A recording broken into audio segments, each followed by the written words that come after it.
देखना है जोश कितना बाजुए का दिल में है, मेरे रंग दे बसंती चोला। कहते हुए उस उम्र में, जिस उम्र में आज बच्चा अपने माँ बाप को कहता है कि खाने की थाली कहाँ है, मुझे तो दिखने नहीं किचन में। और उस उम्र में हमारे महान क्रांतिकारी, हमारे रणबांकुरे इस भारत माँ की गुलामी की बेड़ियों को तोड़ते हुए फांसी के फंदे को झूल गए। हंसते हुए आंखों में मुस्कान थी, आस थी कि मेरा भारत माँ इन गुलामी की बेड़ियों से बहुत जल्द आजाद होगा। ऐसे महान रणबांकुरे क्रांतिकारी वीर को नमन करता हूं और सभी लोगों की तरफ से शीश वंदन करते हुए एक बार कहता वंदे वंदे। उसके बाद हमारे दिलीप सिंह सूर्यवंशी साहब, इन्होंने कहा कि बहुत बड़ा नाम बहुत बड़ा काम। माफी चाहता हूं, मैं एक छोटा सा अदना सा इस भारत का एक नागरिक हूं जो जमीनी स्तर पे काम करता हूं। ये मेरा सौभाग्य है कि इस मंच पे मैं आया, इसलिए मेरा सौभाग्य है कि मेरे बीच में जो लोग हाजिर हैं, कारगिल युद्ध के हीरो स्वयं दिलीप सिंह जी सूर्यवंशी, मेरे आदर्श बड़े भाई तांबे साहब, और आप लोग एनडीएस, जिनको मैं एनडीएस नहीं कहता हूं, नेशनल डेयरिंग सर्विस, जिसमें कि विभिन्न ब्लैक कैट कमांडो, एनडीएसजी कमांडो संयुक्त राष्ट्र संघ में सेवाएं दे चुके हैं, कोलंबो में सेवाएं दे चुके हैं, राजीव गांधी के साथ में से लेकर अनेक महानुभावों के साथ में ये लोग सेवा दे चुके हैं। ऐसे लोगों को मैं शीश वंदन करता हूं और आपकी सेवा के लिए दिल से अभिनंदन अभिवादन करता हूं।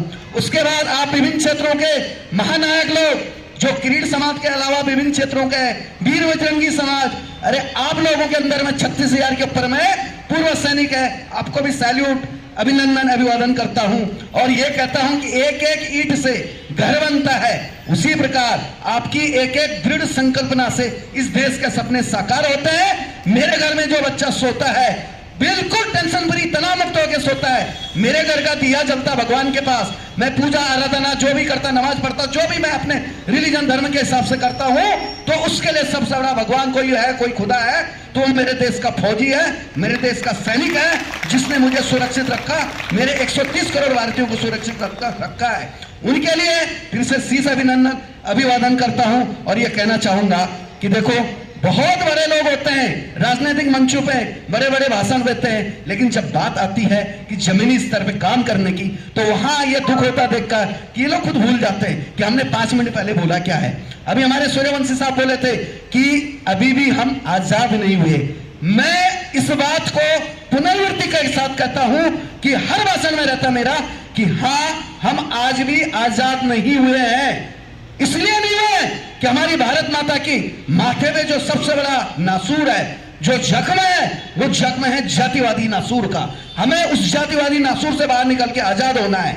हमें शिक्षा के क्षेत्र में जो बाजारीकरण, व्यवसायीकरण हो रहा है, स्वास्थ्य के क्षेत्र में जो व्यवसाय और बाजारीकरण हो रहा है, गरीब का बच्चा दम तोड़ रहा है, बच्चा पेट में ही मर जाता है, माँ गर्भवती होने से पहले दम तोड़ देती सुदूर गांव में। कौन है इसका दोषी? हम स्वयं इसके दोषी हैं, क्योंकि हम जातिवादी, प्रांतवाद, झंडावाद में बढ़ चुके हैं और 20% लोग हम पे राज कर रहे हैं।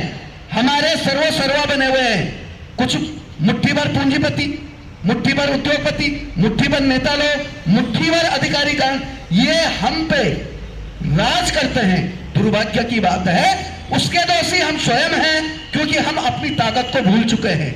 जब हम नेता को वोट देने जाते हैं, नेता अगर कोई छोटा नेता हो, बड़ा नेता हो, राष्ट्रीय नेता हो, क्षेत्रीय नेता हो या फिर गली का नेता हो, कोई भी नेता आता है, तो हम लोगों के अंदर में इतना जोश आ जाता है, हम उनके साथ सेल्फी खींचने के लिए पागल हो जाते हैं, भगवान बना देते हैं। भाऊ माझी लहान मुली सोबत सेल्फी काढायची आहे, भाऊ या माझे म्हातारे बाबा झोपले आहे पलंगावरून, आंधळे त्याला बाहर आना, बाबा सोबत सेल्फी काढायची नेताजी सोबत। अरे मत भूलो, सबसे बड़ी ताकत आपकी नसों में, आपकी रगों में और आपके संस्कारों में, आपके कर्तव्य में है। आप मतदान करते हो, भारत का सबसे बड़ा, विश्व का सबसे बड़ा दान होता मतदान। अगर आप अपनी वोट की ताकत को जिस दिन पहचानोगे, यकीन मानिए मैं लिख के देता हूं, सारे नेता आपके कदमों को चूमेंगे। मगर कब? जब आप लोग स्वयं अपनी ताकत को पहचानोगे। मगर हम अपनी ताकत इसलिए नहीं पहचानेंगे कि हमें तो प्रांतवाद में लड़ना है, हमें तो झंडे के नाम पे लड़ना है, हमें तो जाति के नाम पे लड़ना है, फिर जातियों में भी उपजाति के नाम पे लड़ना है। तो हमें इन सारी चीजों से बाहर निकल के एक सशक्त खूबसूरत एक हार बन के भारत मां के गले में सुशोभित करना है, जिसमें विभिन्न जाति के, धर्म के, पंथ के, मजहब के, रंग रूप के लोग हों और जिनका एक ही धर्म हो, वो धर्म हो राष्ट्रीय धर्म, और दो नारे हो मानवता और इंसानियत। जब तक मानवता इंसानियत हमारे रगों में जिंदा रहेंगी तब तक हमें कोई झुका नहीं सकता, कोई डरा नहीं सकता, कोई मिटा नहीं सकता, पर एकजुट होना पड़ेगा हमें। जैसे हमारे एनडीएस के बारे में इतनी बड़ी बात है कि हमारे एनडीएस में इतने बड़े महान पराक्रमी योद्धा, अनेक इन्हों को सम्मान मिले भारत सरकार की तरफ से, महामहिम राष्ट्रपति जी की तरफ से। ये सिर्फ कारगिल के योद्धा, कारगिल के हीरो नहीं है, बल्कि ये वो योद्धा हैं जिन्होंने सर्विस के बाद भी अपनी जो जिंदगी की दूसरी पारी शुरू की है। और उस पारी में हमारे नागपुर को, जो मेरा नारा है स्वच्छ सुंदर सुरक्षित, आपका नहीं हमारा नहीं, हम सबका नागपुर, उसके लिए इन लोगों ने अपने पूरा समर्पण कर दिया, आहुति दे दी इन लोगों ने। आप यकीन मानिए जो काम पुलिस का होता है वो काम एनडीएस करती है। कोरोना काल में जब हम लोग अंतिम संस्कारों में लगे थे, लोगों को उनके राज्यों में भेजने में लगे हुए थे, निवाले दे रहे थे लोगों को जो मजबूर था, उस समय हमारे एनडीएस वाले हमारे साथ कंधे से कंधा मिला के खड़े थे। और यहां तक कि जो काम पुलिस ने करना था नाकों पे, उस समय पे एनडीएस खड़ी थी, रात रात को खड़ी थी अपने कर्तव्य का पालन करते हुए। मगर क्या सिला मिलता है? नेताओं की नजर में हमेशा खटकते हैं। क्यों खटकते हैं? क्योंकि एनडीएस ने वो कारनामा कर दिखाया पूरे महाराष्ट्र में कि जब महानगर पालिका की तिजोरी खाली हो चुकी थी, इनके पास वेतन देने को पैसे नहीं थे, तब महानगर पालिका नामक इस संस्था ने, इस फौज ने, जो रिटायरमेंट के बाद में भी एक फौज का ही काम कर रही है, ये भी बॉर्डर है, तब इन लोगों ने इतना सारा पैसा राजस्व विभाग में जमा किया। मगर दुर्भाग्य कि फिर भी इन लोगों के पेमेंट में कभी आगे कभी पीछे, कभी फाइल वाल लटक रही, कभी फाइल वाल लटक रही। हमें बार बार अधिकारियों से बात करनी पड़ती, माननीय कमिश्नरों से बात करनी पड़ती। कितना बड़ा दुर्भाग्य है, बात करने के लोगों के अंदर में लहजा नहीं है। अरे फौजी आदमी है, फौजी मत भूलो, जो बार बार कह रहा हूं कि आपके अंदर में मेरे घर का दिया जब जलता है, जब ये अपनी खुशियों का दिया बुझाते हैं, तो फिर हम लोगों के अंदर का सम्मान कहां गया? तो ये गलती किसकी रही? ये हमारे नेताओं की, माननीय नगर सेवकों की, विधायकों की, जिन्होंने हमारे इतने महान विभूतियों को अंधेरे कोने में खड़ा कर दिया। आपने क्या चौकीदार बना के रखा? चौकीदार भी सम्मानित होता है। मेरे घर सुरक्षित तब है जब चौकीदार गेट पे खड़ा होता है, मेरे लिए तो वो भी एक फौजी है। लेकिन आप लोगों ने हमारे फौजियों को क्या बना के रखा? इसके लिए हम सब लोगों को मिलके अपने फौजियों के लिए आवाज बुलंद करनी पड़ेगी। हमें ये कहना पड़ेगा, ये करना पड़ेगा कि एक एक कदम सब आगे बढ़े और अपने एनडीएस को इतना मजबूत करें, इतना मजबूत करें कि कोई भी पॉलिटिकल पार्टी का नेता हमारे एनडीएस के लोगों को उंगली न उठा सके, क्योंकि उस नेता की उतनी हैसियत नहीं है जितनी हैसियत मेरे फौजी भाई की है। मैं स्वयं फौजी परिवार से आता हूं।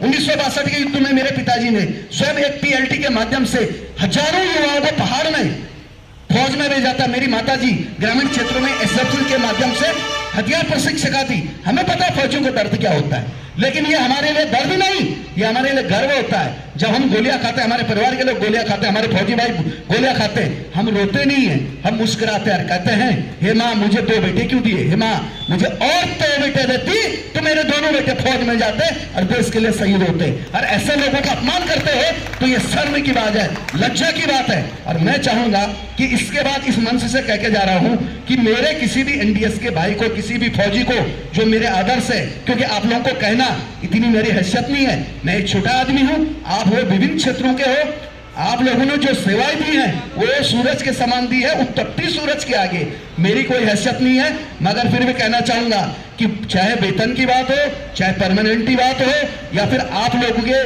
कहीं अच्छी कार्रवाई करने जाते हैं तो पॉलिटिकल लोग के जो फोन आते हैं, इस बात के लिए मैं बार बार आयुक्त साहब से, सह आयुक्तों से, अधिकारियों से बात करता हूं, करता रहूंगा और आप लोगों के हक के लिए तब तक लड़ूंगा जब तक सही तरीके से आप लोगों को वो सम्मान न मिले। 26 जनवरी हो, 15 अगस्त हो, एनडीएस का स्थापना दिवस हो, इस तरह की परिकल्पना उपक्रम करना ही पड़ेगा हमारी महानगर पालिकाओं को, हमारे सम्मानित नेताओं को, और हम लोगों को स्वयं पहल करनी पड़ेगी। ये एनडीएस कोई आपके घर की कोई ऐसी नहीं है, चौकीदारी नहीं है कि हमने बोला भाई तेरे घर के सामने कचरा क्यों रखा है, नोटिस काटो, नहीं। ये एनडीएस हुआ है जिसने कोरोना काल से लेकर विभिन्न जगहों पे अनेक समय अपनी वो सेवाएं दी है कि कि जब महानगर पालिका के कर्मचारी वेतन के लिए परेशान हो चुके थे, तब हमारी महानगर पालिका के अंदर में एनडीएस ने वो शिरोमणि बने। शिरोमणि जब वो फौज में थे तब भी वो शिरोमणि बने हिमालयों पे, रेगिस्तानों में, और आज भी ये नागपुर के अंदर में शिरोमणि बने हैं, जनता के लिए बने हैं, शांति दूत बने हैं, स्वच्छ दूत बने हैं, और सरकार के लिए भी बने हैं कि आपकी तिजोरियां इन्होंने खाली होने नहीं दी। जो काम पुलिस का है वो काम महानगर पालिका कर रही है, हमारे एनडीएस कर रहा है। क्यों भाई, अगर एनडीएस कर रहा है तो इन्हें वो सम्मान क्यों नहीं दिया जा रहा है? क्यों नेता बैक फुट में जाते हैं? क्यों फ्रंट फुट में आके खेलना पसंद नहीं करते? इसलिए कि नेता को डर है कि मेरे सफेद कपड़ों पे कहीं दाग ना लग जाए और एनडीएस इस वर्दी को कहीं और डबल सम्मान न मिला जाए। अरे जनता के बीच में आप बैठे हो और फौजियों का हमेशा हमारा सलाम रहेगा और अभिनंदन अभिवादन रहेगा। आप लोगों को वेतन की हम लोग प्रॉब्लम होने नहीं देंगे, चाहे कुछ भी हो जाए, किसी भी बड़े संघर्ष में लड़ना पड़े। तो मेरे सारे संगठन, आज लगभग 45 सामाजिक संगठनों का राष्ट्रीय अंतरराष्ट्रीय स्तर पर मैं प्रतिनिधित्व करता हूँ, सरकारी संस्थाओं में और संवैधानिक पदों पे, और वो भी सारी निःशुल्क सेवाएं है, 1 रुपया का मानधन नहीं है। इसलिए क्योंकि मैं देश को राष्ट्र धर्म मानता हूँ और अपने आप को समर्पित कर चुका हूँ। एक बार फिर से एनडीएस के सारे लोगों को तालियां बजाएं, इनका हौसला बढ़ाए। आप लोग जो भूतपूर्व है, आप लोगों के लिए भी बहुत बहुत अभिनंदन अभिवादन, हमारे तांबे साहब का अभिनंदन अभिवादन, और आने वाले आगंतुक जो मेहमान आ रहे उनका भी अभिनंदन। हमारे नीलेश जी टेकाटे साहब, जय वीर बजरंगी के हमारे भाई साहब, उनका भी अभिनंदन अभिवादन। और फिर वादा करता हूं कि कहीं आप लोगों को मुश्किल आने नहीं दूंगा। इस फौज के साथ मरते दम तक, आखिरी सांसों तक हम खड़े थे, खड़े हैं, खड़े रहेंगे। फिर से आपको अभिनंदन अभिवादन करते हुए यही कहूंगा, ये मातृवंदन, मुझे किसी से, किसी रंग से, किसी प्रांत से, किसी नारे से कोई परहेज नहीं। बस परहेज है तो जहां मेरे शहीद आजमों का, जहां मेरे क्रांतिकारियों का अपमान होगा, वहां मैं वो बंदूक गरजा उठाऊंगा। वो बंदूक कलम की हो या चाहे वो ताकत की हो, हर खिलाफत करेंगे। जय हिंद, वंदे मातरम, जय महाराष्ट्र।